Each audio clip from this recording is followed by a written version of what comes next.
BCCI తీసుకున్న ఈ నిర్ణయం భావోద్వేగం కాదు, పూర్తిగా స్ట్రాటజిక్ మూవ్. ఓడిఐ, టీ20 ఆడే స్టార్ ప్లేయర్లు కనీసం 2 విజయ్ హజారే ట్రోఫీ మ్యాచ్లు ఆడాల్సిందే అన్న నిబంధన. ఇది ఎవరికీ ఉపకారం చేయడానికి కాదు, సిస్టమ్ను కాపాడుకోవడానికి. ఇప్పుడు నిజాలు నేరుగా చూద్దాం. బీసీసీఐకి లాభాలు. ఇదే అసలు కారణం. నంబర్ 1, దేశవాళీ క్రికెట్ విలువ కాపాడటం.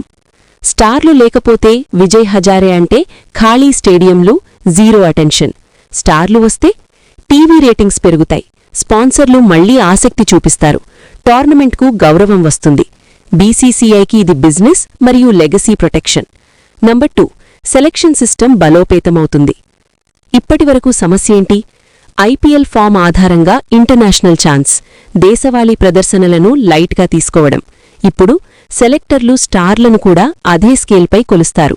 పెద్ద పేరుకి ప్రత్యేక ట్రీట్మెంట్ తగ్గుతుంది. ఇది సెలెక్షన్లో ఫిల్టర్ క్లీనింగ్. నంబర్ 3, ఫిట్నెస్ మరియు match readiness check. Net practice not equal to real match. దేశవాళీ మ్యాచుల్లో రఫ్ పిచ్చులు, లోకల్ బౌలర్లు, ప్రెషర్ లేకుండా కానీ నిజమైన గేమ్ కండిషన్స్. బీసీసీఐకి ఆటగాళ్ల నిజమైన స్థాయి తెలుస్తుంది. క్రికెటర్లకు లాభాలు. నిజం చెప్పాలంటే అవసరమే. నంబర్ 1, గ్రౌండెడ్గా ఉండటం. స్టార్డమ్ ఒక బబుల్, దేశవాళీ క్రికెట్ దాన్ని పగలగొడుతుంది. అదే డ్రెస్సింగ్ రూమ్, అదే ట్రావెల్, అదే హోటల్స్. ఇది ఆటగాళ్లకు రియాలిటీ చెక్. నంబర్ 2, ఫామ్ రికవరీకి బెస్ట్ ప్లాట్ఫామ్. ఫామ్ లేకపోతే ఇంటర్నేషనల్లో ప్రయోగాలు చేయలేరు. ఐపీఎల్లో ఒక్క చెడు సీజన్ అంటే ట్రోలింగ్. విజయ్ హజారే అంటే ప్రెషర్ తక్కువ, రన్స్ లేదా వికెట్లు బ్యాంక్ చేయొచ్చు. సెలెక్టర్ల ముందు ఫైల్ మళ్లీ స్ట్రాంగ్ అవుతుంది.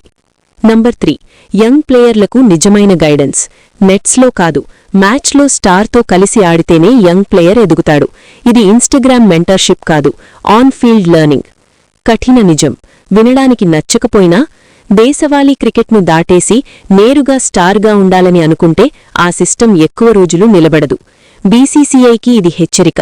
రూట్స్ మరిచితే చెట్టు ఎండిపోతుంది.